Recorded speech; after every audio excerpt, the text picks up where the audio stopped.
Hey guys, welcome back. And this video is actually really important because this is something that I learned, not too long ago, and it has really helped me in doing any kind of drawing from that point. And once you kind of understood it, or once I kind of understood it, I realized my drawing did get better, and my shading got a little bit more realistic. So here's just a little quick backstory. When I was in, like, I think it was a junior high, in art class, I was told to draw something like out of my own, and I remember drawing this just real roughly. I did some really dumb thing, like a door, and everything else was black, and then the door would be open, and then the light would be shining in, right? So there's somebody here. We have a little silhouette. So the light's coming in. This is all dark, and then I drew this face here. This guy standing on the side, kind of facing this way, I think, or something like that. I still remember the image in my head, but I just don't want to take too long to recreate it. Okay, so here's the guy, and then the light will be coming here, so I'll be shading, I'll be like this, and then I didn't really know how to shade. I'm like, well, wait a minute, the light's coming over here, so obviously, it's gonna fall off, and so all this part right here, from the fall off, all this side of the face would be completely dark, and then I was just, in my back of my head, I was like, what is there to draw? Because everything is dark. It was kind of boring. And it was a really boring piece when I was done because it was just all black. It was like pretty lame. So it wasn't until like much later on until I realized, wait a minute, there's something wrong here. The reason this is boring is because we're missing all the reflective lights on the face. And that's one thing I realized. So let's just talk about the light, the main light source, but more importantly, the reflective light source. And I've done this in the past, but let's try this. Let's see. I'm drawing kind of small so that I can kind of illustrate the point more without sketching too much. So let's say like a cylinder. I think this is a good one. So let's say the light source is somewhere over here, and I'll just say that it's casting a shadow right around here. Okay, so this shadow is gonna be black.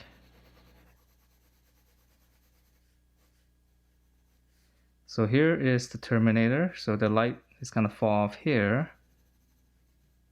So it gets darker and darker.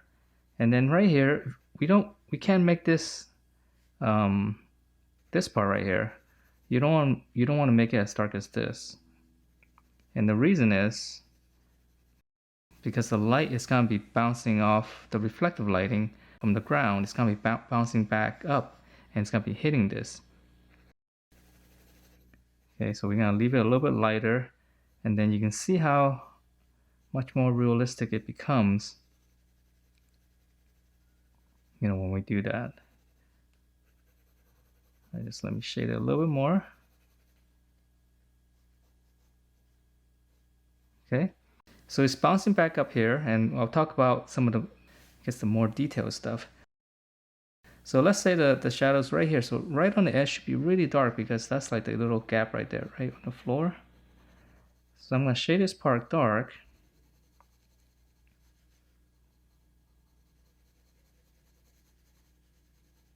Okay, so remember the reflective lighting. So the lighting is gonna be hitting here and it's gonna bounce back up here. But there's no, on this surface right here, there is no reflective lighting coming from this area bouncing up here. So this part right here, so these are the smaller details, and it's these little kind of understandings that has helped me to draw a lot, actually. Being able to see the shadows, especially on a face, and how the shapes work and how the shading work. So for this area right here, the bounce light right here is not hitting here as much. So this part here should be a little bit darker. So I'm just gonna shade it as I would, just from my understanding. Hopefully I'm not wrong. So I'm gonna make this a little bit darker. And by doing that, it feels more correct, right? It feels there's weight to this cylinder now. So let me make this a little bit darker.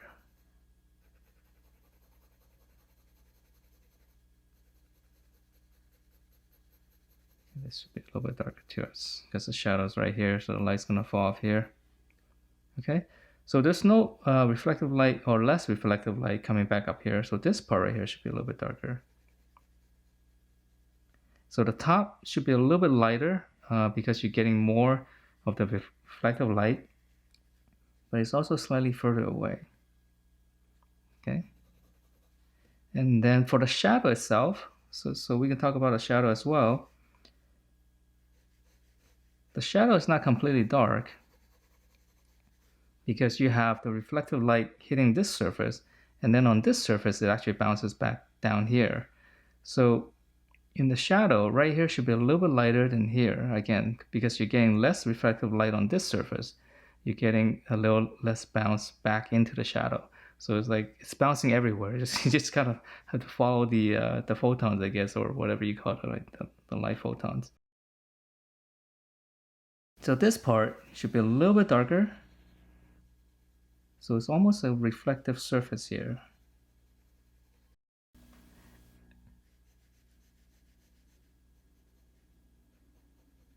Okay, so this part's darker, this part's slightly darker. And then if I'm able to do that, so now you can see it feels a little bit better, right? I know it's really rough, but it feels a little bit better than, let's say, if you were to just draw.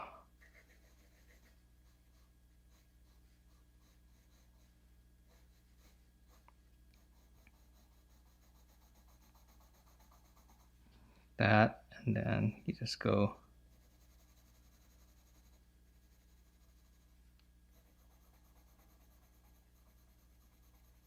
Okay, so I know it's a little bit more crude, but just comparing the two, there's a big difference just by here, just by this area right here.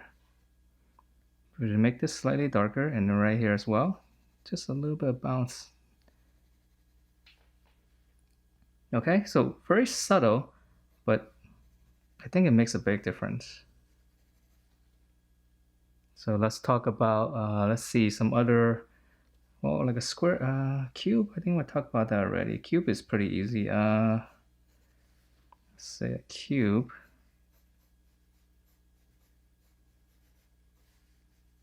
So let's say, okay, the shadow's here. Let's say, so this one's in the shadow. So here's a shadow.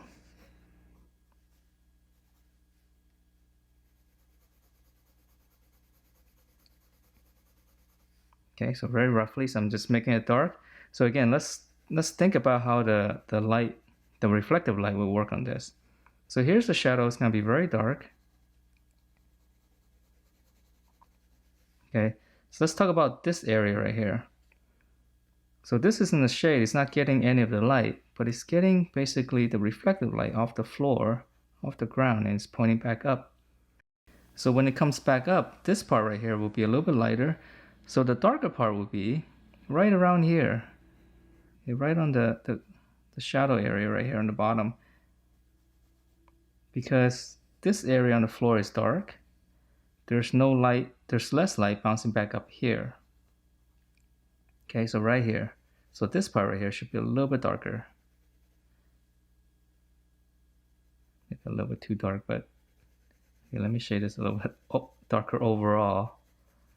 Okay, so this area right here should be a little bit darker. It's almost like this line comes up here, okay? And this area will be really dark. Again, we have to think about the reflective light onto the shadow itself, right? Remember we hit up here and it's gonna bounce back up here. So this part right here should be a little bit lighter than right here. That's why I'm making this part really dark.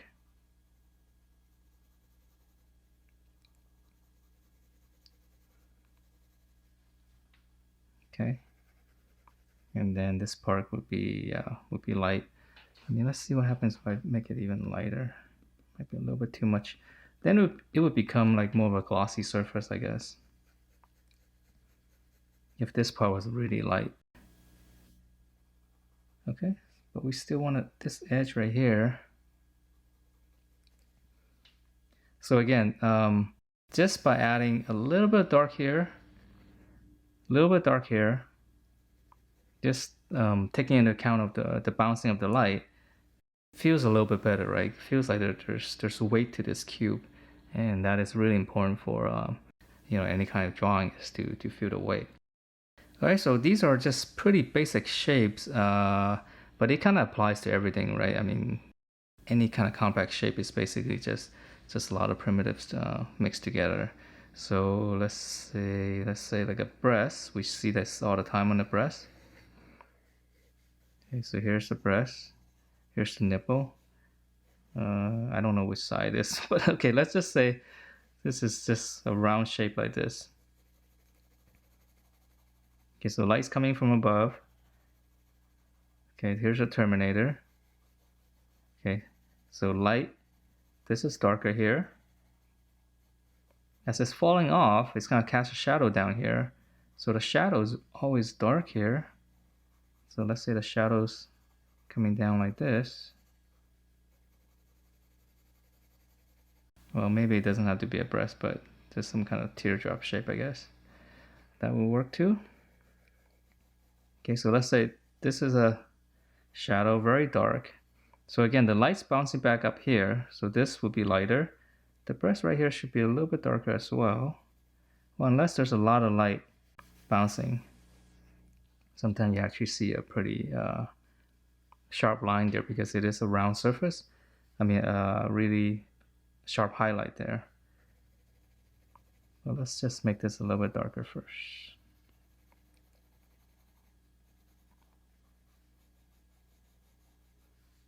Okay. Alright, so maybe this one's wrong. Let's put it up here. Let's just call this a ball. And it's not a breast.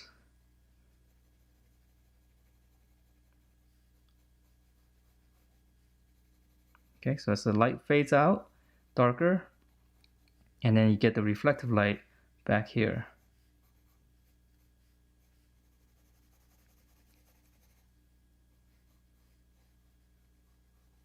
This part right here should be really dark, and we need turning my pencil, just pushing it in.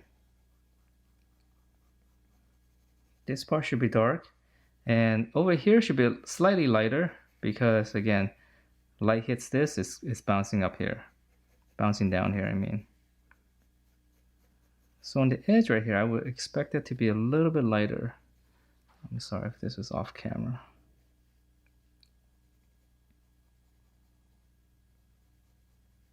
Okay, so this part should be a little bit darker here. Okay, so very simple shape. I mean, if this were a breast, it would be much more complicated because there'll be all kinds of other forms here. But the reflective lighting, just understanding this, how this becomes a little bit darker, how this becomes a little bit darker. Just keep in mind of how things, these light things, it just keep bouncing everywhere. And I think it's gonna make a big difference in the realism in the art. Right, so thanks for watching, and I will see you guys next time.